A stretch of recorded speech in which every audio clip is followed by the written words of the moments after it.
There's not a single player in NBA history that would be able to say with complete confidence that they were better than Michael Jordan. Even though some could argue, there is no consensus for any player being better than the Bulls legend. However, no player makes it to the highest level without having unbelievable confidence in themselves and their abilities on the court. That means the players that faced MJ always thought they could beat him until they found out they couldn't, even when it was a retired Michael Jordan. Welcome to Squad Dawkins channel. Here we break down the times a retired MJ had to come back and humble NBA players. B.J. Armstrong was a three-time champ with the Chicago Bulls in the early 90s. He moved to the Golden State Warriors in the end of 1995, but he might have played a role in the Chicago Bulls getting their 1996, 1997, and 1998 titles, even though he wasn't on those teams. Armstrong was the person who had a breakfast chat over pancakes in Chicago, nudged Michael Jordan to stop by the Bulls' practice facility one morning late in the 1994-95 season to go see his old teammates. MJ agreed, but then Armstrong had the audacity to trash-talk the retired GOAT. I would speak to Michael quite often during that time, and and he was playing, and I knew that, and just wanted to check in with him to make sure he was okay. One day, he called me and said, "Hey, I'm in town. What are you doing?" I was like, "I'm about to go to practice." you know the routine. He was like, "Let's meet at Baker Square." So I was like, "All right." After breakfast, we eat our little pancakes. And I was like, "Well, I got to go to practice." I was like, "Why don't you just come over, say hello? Everybody would like to see you." So he comes over to practice, and I started telling him, "You old, you've been out of the game, you can't play no more. I'll kick your ass right now," more or less. First, it was a joke. And then before I knew it, we were playing a full one-on-one. As always, he always wins in the end. So I couldn't believe he did it. And I'm so embarrassed to say that I lost to him. But if I did lose to someone, it had to be him. And it was great to see him back and come back and resume doing something that he loves to do. It was just great to see him come back. It was great to see him back around the guys. It was great to see him talking trash. And I'm really happy that it turned out that way. I saw an artist. At work. I saw someone that brought creativity to the game of basketball, and I saw someone that dedicated their life to the game. And I don't know if trying to be the best or trying to be the GOAT was ever the goal, but I saw someone who was committed and has that much respect for the game of basketball that just allowed me to see what it really truly means to love something. And he had an incredible amount of talent. But I tell you what he did with that talent was the most impressive thing I've ever seen, and one I'll always cherish as I tell my own kids about, how committed you have to be if you want to be good at anything in life. He was never satisfied with where he was at. He was always caught in the moment, and he always knew the task at hand. The task at hand is always to finish the game. And he is the greatest finisher that I've seen. And you know what? I've been on both sides. I've been with them and I've been on the other side, so I've seen it firsthand. Jordan's second retirement in 1998 meant that the NBA finally had a power vacuum at the top and that the Bulls would go from being dominant to a rebuilding young team. One of the main young pieces of the new look Bulls was Corey Benjamin. Benjamin was looking to become the next franchise star. He used to joke about beating MJ in a one-on-one until MJ finally showed up to the Bulls' practice facility and taught the then 20-year-old a lesson in humility. This is how Benjamin described the events on a 2021 podcast. I was that young boy that thought nobody could beat me, so I was always talking stuff to Mike. It was crazy because I was taking on any challenges with anybody back then. I wasn't turning nothing down with my collar. And I just remember one day he had said something to me. It was on Ron Harper was on the telephone or something like that, and I said a little bit too much. What you say? I can get you. I can get you. And he said, "What?" I said, "Yeah, I want that." And he said, I see you. I said, "Okay." I'm like, "Yeah, right. MJ ain't gonna come get none of this." You know what I'm saying?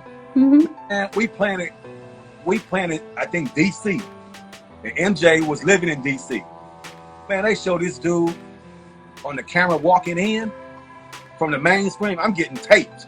He ain't coming there to talk to nobody. Nobody. He coming to see me on the table. He walked in and said, "What you say?" I said, "I can get that." He said, "All right, I'll be at your practice Monday morning." I'm like, "Yeah, right." Man, we flew back to Chicago. We broke practice. Bulls on 3. Bulls. Guess who walked in the door?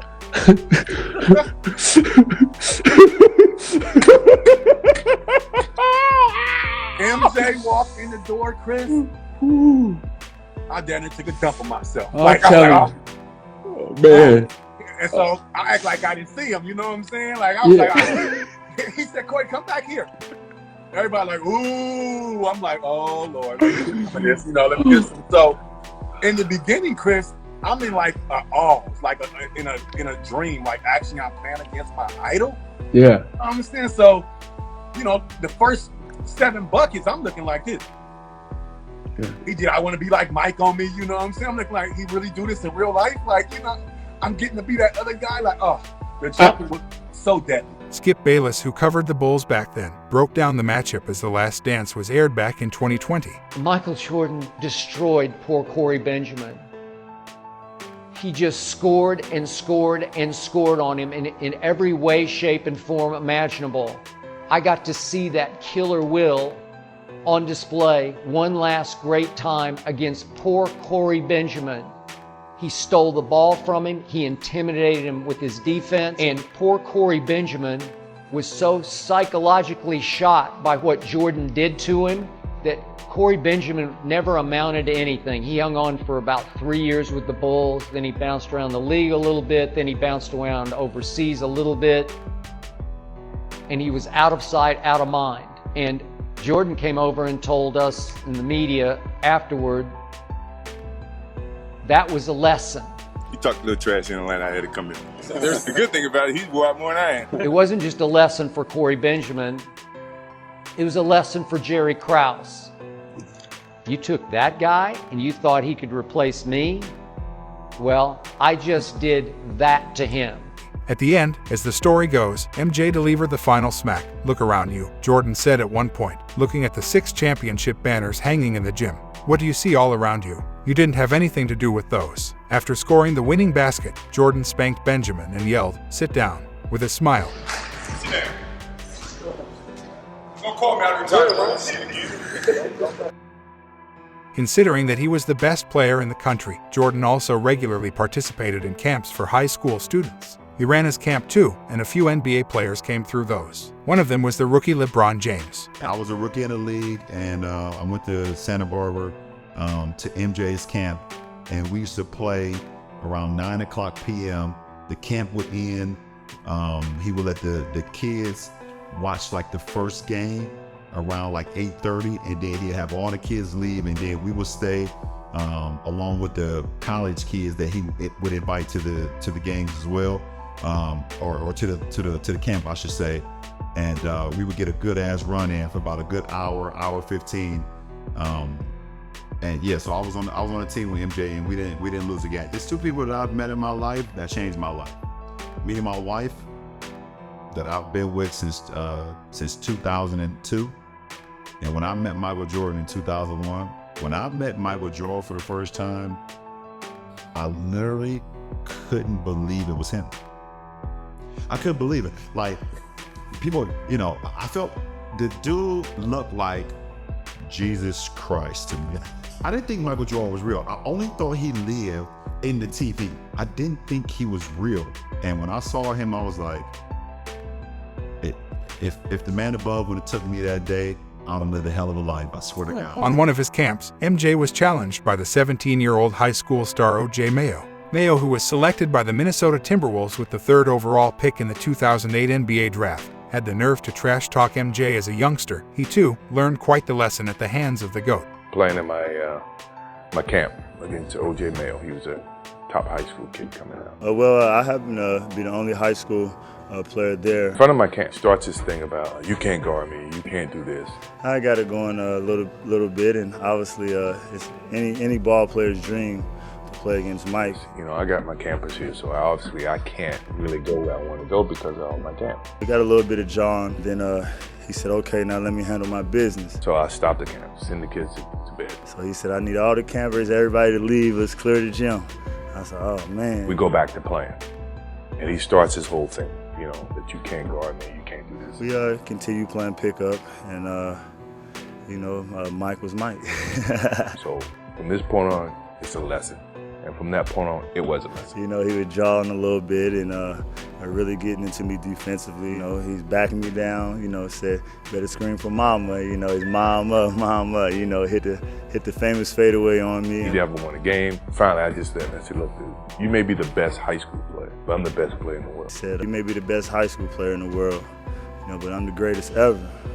And don't you ever disrespect, you know, the great like that. I don't consider that trash. I consider that fact. You call it trash.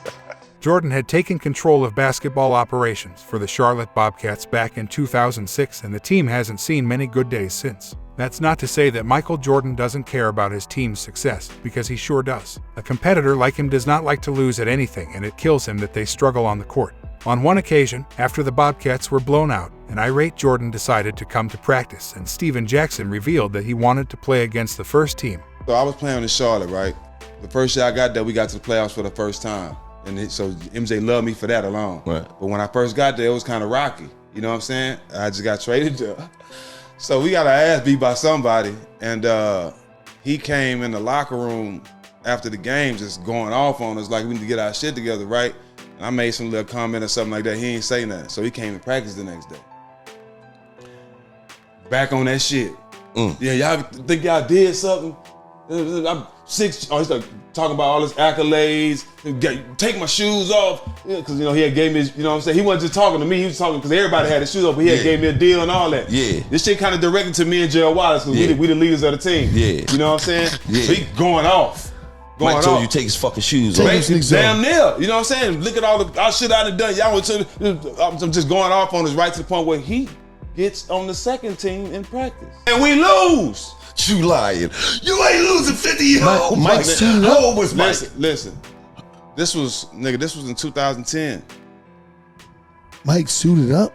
Dog, whatever he had on, he came out there, got on, pushed against the guard, whoever Gerald Wallace was guarding, the 3 guard, kicked him out and got in that spot and played with the second team. Our second team wasn't scrubs now.